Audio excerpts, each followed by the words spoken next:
That's why one of the biggest challenges with air leakage is knowing what steps to take if air leakage is present. And that in turn depends on factors such as the cause of the air leakage, the location of the leakage, and the extent of the leakage.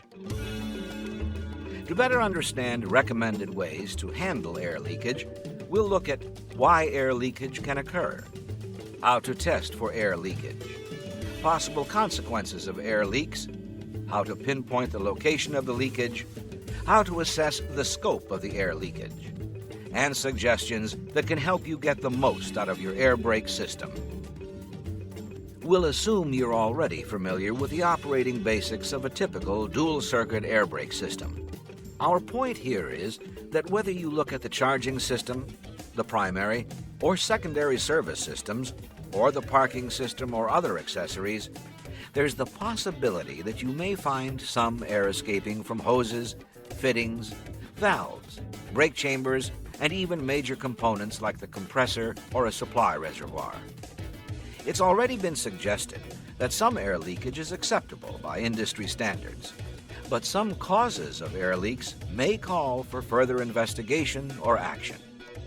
For example, an air leak can be caused by improperly installed components or loose parts like fittings and hoses. It can result from damage caused by accidents or on-road debris. It can be caused by extreme operating temperatures.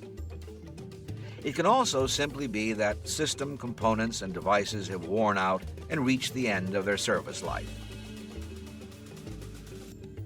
But that end can also occur prematurely, when system maintenance isn't properly scheduled or performed, or if contaminants like dirt or nesting insects are present in the system. Do you always know if there is air leakage? Well, the indications can be very obvious, something you can see or hear. They can also be less obvious, like a driver's comment about how something feels. That's why checking for air leakage is a critical part of any pre-trip inspection. It's also recommended after any air brake system repairs or replacements, and it should definitely be part of regularly scheduled air brake system maintenance, along with draining the reservoirs and other procedures. You can learn more about proper system maintenance in other Bendix training materials. Testing for air leakage can be quick and efficient with what's known as the vehicle leak-down test. Performing this two-phase test can help identify issues that affect compressor wear and tear and system service life. The results are read using the dash gauges, and for more accurate readings, it's best for the vehicle to be at room temperature. The first phase is checking the air brake system with the service brakes released. With the parking brakes applied, charge the system to full pressure, that is, to governor cutout. Wait at least 1 minute for the pressure to stabilize. Then start the actual 2-minute timing of the test. If during those 2 minutes the pressure drop for either service reservoir exceeds the acceptable pressure levels listed here, you'll need to investigate further to locate the actual air leakage source. Depending on what you find, you may need to repair or replace parts. You'll then need to retest to make sure you found the real cause of the pressure drop. The second phase of the test is checking the air brake system with the service brakes fully applied. Always chock the wheels first. Then charge the system to governor cutout. Release the parking brakes. Now, apply the vehicle service brakes using the pre-trip inspection system, if so equipped, or by using mechanical means, such as a block of wood, to maintain a steady brake application. Otherwise, you may get inaccurate results that lead to false conclusions. As with the previous test, let the pressure stabilize for 1 minute. Then, start the 2-minute timing. If the pressure drop is greater than the acceptable pressure levels listed here, it's time to check the components on this list. Repair or replace as necessary, and run the test again. Now, let's discuss possible consequences of air leakage. Truly excessive air leakage will obviously cause the vehicle to fail one or both phases of the vehicle leak-down test. Small to moderate leakage won't necessarily cause test failure, but depending on the location of the leak, the consequences can be considerable. And even if you don't see those consequences here, you could see them here. That's because brake inspections are an important part of the some 2 million roadside inspections conducted each year by highway patrols and local law enforcement agencies. If an inspector hears the hissing that indicates brake system air leakage, and if closer inspection reveals the leak to be in a hose or tubing, that vehicle will most likely be sidelined right then and there, and stay there until it's fixed. And that's more downtime, expenses, and headaches than anyone needs. By now, you should see why knowing the right way to handle air leakage can be a bit of a challenge. On the one hand, large-sized leaks can cause excessive pressure drops, which, in turn, can affect system performance. On the other hand, audible air leakage from the hose, tubing, or chamber can sideline the vehicle even if the vehicle passes the leak-down test. In addition, you might be dealing with air leakage from other sources, say from fittings or valves. And depending on the possible cause of the leak, that type of leakage might call for everything from no action to a simple tightening, to a repair or replacement of system components. So, since it's obvious that location and size both affect the course of action, we'll look at both concepts at the same time.